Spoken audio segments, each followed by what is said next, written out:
Price lord. ಎಲ್ಲರಿಗೂ ಯೇಸುವಿನ ನಾಮದಲ್ಲಿ ವಂದನೆಯನ್ನು ತಿಳಿಸುವನಾಗಿದ್ದು ನಾವು ಸ್ವಲ್ಪ ಹೊತ್ತು ದೇವರ ವಾಕ್ಯವನ್ನು ಧ್ಯಾನಿಸುವ.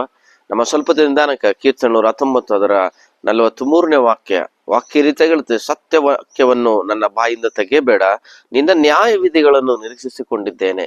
ಸತ್ಯವಾಕ್ಯಗಳು, ಸತ್ಯ ಮಾತುಗಳು ನನ್ನ ಬಾಯಿಂದ ತೆಗಿಬೇಡ. ಬಹಳ ಪ್ರಾಮುಖ್ಯವಾದ ಸಂಗತಿ ಏನಂದ್ರೆ, ಇಡೀ ಲೋಕ ಇವತ್ತು ಸುಳ್ಳಿನಲ್ಲಿ ಮುಳುಗಿದೆ.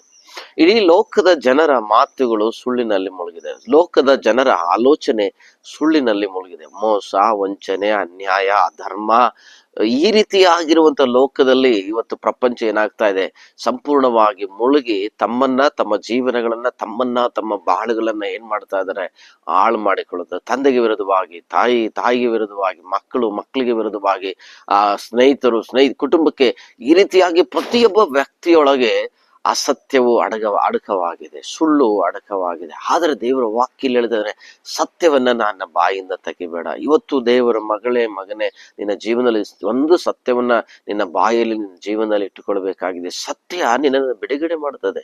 ಸತ್ಯ ನಿನ್ನನ್ನು ಆಶೀರ್ವಾದಕ್ಕೆ ಕರ್ಕೊಂಡು ಹೋಗ್ತದೆ. ಸತ್ಯ ನಿನಗೆ ಜಯ ಕೊಡುತ್ತದೆ. ಸೊ ಆ ಸತ್ಯವನ್ನು ನೀನು ಹಿಡ್ಕೊಳ್ಬೇಕು. ಯಾಕೆ ನಿನಗೆ ಸತ್ಯವನ್ನು ಹಿಡ್ಕೊಳಕ್ ಆಗುತ್ತಾ ಇಲ್ಲ ಅಂತ ಹೇಳಿದ್ರೆ, ಆ ಸತ್ಯ ದೇವರನ್ನ ನಿನ್ನ ಹೃದಯದೊಳಗೆ ನಂಬಿಲ್ಲ. ಆ ಸತ್ಯ ದೇವರನ್ನ ನಿನ್ನ ಹೃದಯದಲ್ಲಿ, ನಿನ್ನ ಜೀವನದಲ್ಲಿ ನೀನೇನ್ ಮಾಡಿಲ್ಲ, ಸ್ವೀಕಾರ ಮಾಡಿಲ್ಲ. ಆ ಸತ್ಯ ದೇವರು ಯಾರು?